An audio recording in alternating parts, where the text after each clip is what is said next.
Hi, this is Adam Griffin with the second video for this week. So this is going to be problem 22.6, which is one of the practice problems on Mastering Physics. So the question is just going to deal with charge, and also we're going to work in like mass and stuff. Basically just doing some algebra. So the question is, what mass of aluminum has a total nuclear charge of 2.8 coulombs? Aluminum has an atomic number of 13, and suppose that the aluminum is all of the isotope with 14 neutrons.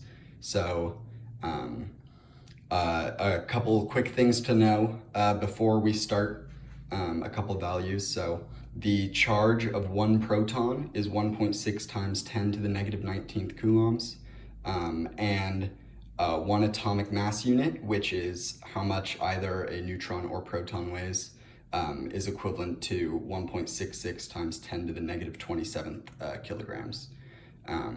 So it's saying that all of our aluminum, which has an atomic number of 13, so that's 13 protons, and then 14 neutrons, it wants to know how many of these nuclei will have a charge equal to 2.8 coulombs. So what we have to do is we have to find, it doesn't really matter what order you do it in. For me, I found the charge of one aluminum atom. So in order to do that, you just multiply the number of protons by the charge of one proton. So that was 13 times our charge up here, which gave the charge of one aluminum atom as 2.08 times 10 to the negative 18th, sorry.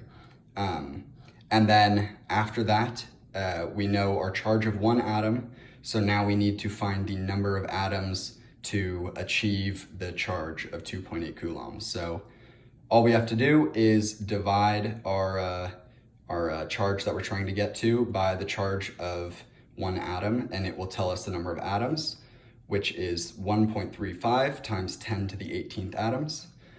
And then finally, we have our little figure of an aluminum nucleus up here, where all of the circles with a plus in it are protons, all of them without our neutrons, for a total of 27 neutrons and protons, giving it an atomic mass of 27 AMU. So in order to convert that into kilograms, we basically just divide, multiply the number of AMUs in one atom by the conversion factor. So we have our conversion right up here. We multiply 27 atomic mass units, which is the mass of our nucleus, by 1.66 times 10 to the negative 27th kilograms divided by 1 AMU, and then multiplied by the number of atoms, because this right here is the mass in kilograms of one aluminum nucleus. So if we have this many of them, obviously we're going to get our mass. So that comes out to a total mass of 6 times 10 to the negative 8th kilograms of aluminum to achieve a charge of 2.8 coulombs. So that is how you do 22.6. I hope it was pretty straightforward, and thank you.